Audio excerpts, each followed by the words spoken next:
Hello students, welcome back to my channel Muse Tutorials with Kushal. I am Kushal and in this video I am going to teach you the use of parts of speech in English grammar. But before starting my video, I would like to say thanks to all of you for watching my first video and supporting me a lot. Thanks a lot to all my subscribers and viewers. Now we are going to start our video on parts of speech. Okay, students, there is a great importance of parts of speech in English grammar, so it is mandatory to learn parts of speeches. Now first question is that what is part of speech? ये है क्या actual में? तो parts of speech की बात की जाए, इसमें एक वर्ड है स्पीच, पार्ट्स ऑफ स्पीच, माने स्पीच के अपने अलग अलग जो पार्ट्स हैं उनकी बात कर रहा हूँ मैं. तो यहाँ पर स्पीच क्या है? एवरी रिटन और spoken sentence is a speech. मैंने बोला I am going to market. अब I am going to market में आई है, एम गोइंग है, टू है और मार्केट है.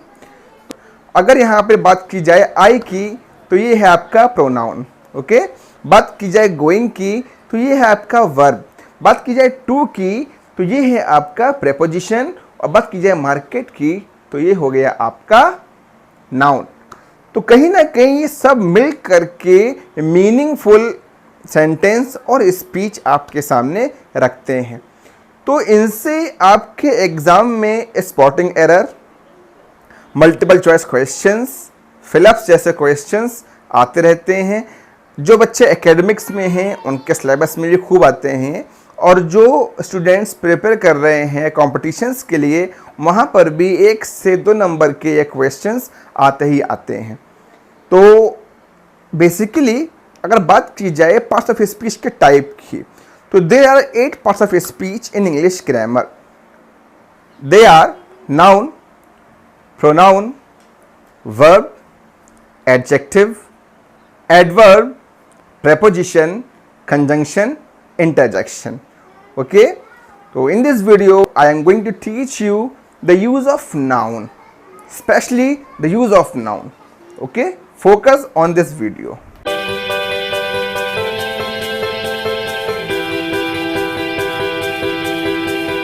Nouns make up the largest class of words in most languages including English.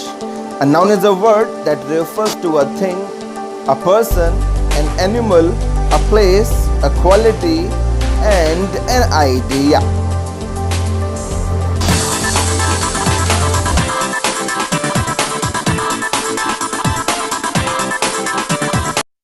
Now it is time to understand the types of noun. First one is common noun. They are names given in common to all people, places and things of the same kind. For example, river, bridge, school, college, boy, girl, etc. Next one is proper noun. They are names of particular people, places or things. For example, Pankaj, Radha, Ganga, Himalaya, Kanpur, Monday. देखिए यहाँ पर जो difference है, देखिए ऊपर example में मैंने कहा बॉय और नीचे मैंने नाम दिया. तो बॉय के बहुत सारे नाम हो सकते हैं लेकिन पंकज को हम पर्टिकुलरली पंकज ही बोलेंगे. तो ये डिफरेंस है कॉमन और प्रॉपर नाउन में. Next one is abstract noun. They are names of feelings, ideas और quality. For example love, anger, beauty, wisdom, kindness, truth. Next one is collective noun. अब देखिए नाम से ही क्लियर है यहाँ पर कि ये बात हो रही है कलेक्शन की. तो यहाँ आप समझते हैं इसके बारे में. They are the names of group of people और collection of things. For example crowd, team, flock, bunch, fleet, family. देखिए यहाँ पर मैं आपसे एक बात कहना चाहता हूँ कि जो यहाँ एग्जाम्पल दिया है मैंने फ्लीट, फ्लीट का जो प्रॉपर मीनिंग है प्लीज़ कमेंट बॉक्स में बताइएगा मुझे आप लोग. नेक्स्ट है काउंटेबल नाउन. ओके, तो काउंटेबल नाउन में जिन्हें हम काउंट कर सकें.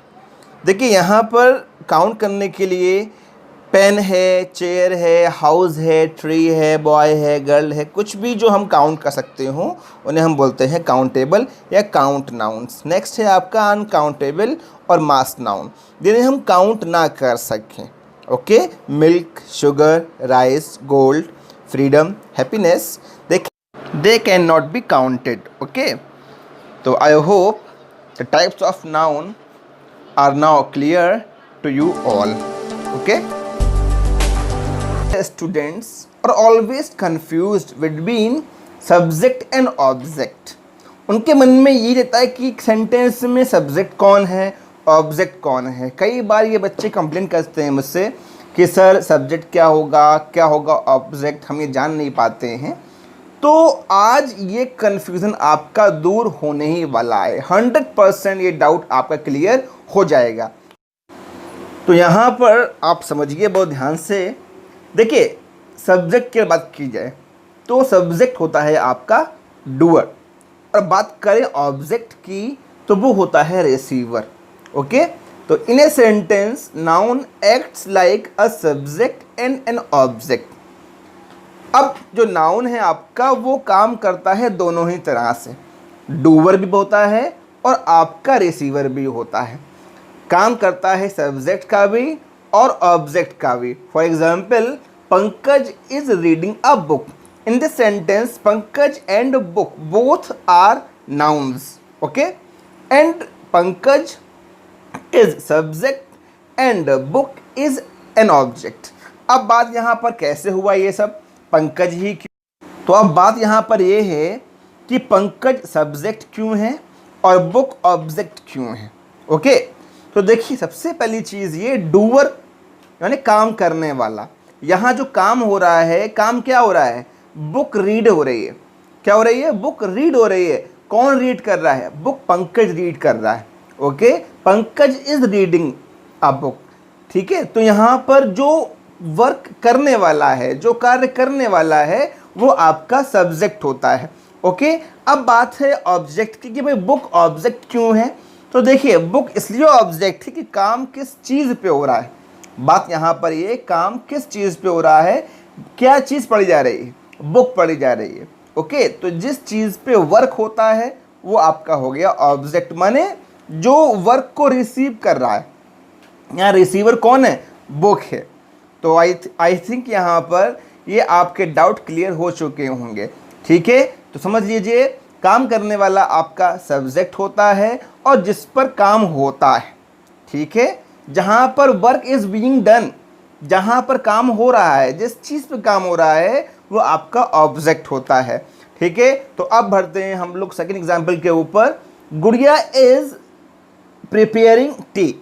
बिल्कुल सेम देखिए, ऊपर की ही तरह यहाँ पर काम कौन कर रहा है, काम करने वाला है गुड़िया। तो और काम क्या हो रहा है, काम हो रहा है चाय का बनना।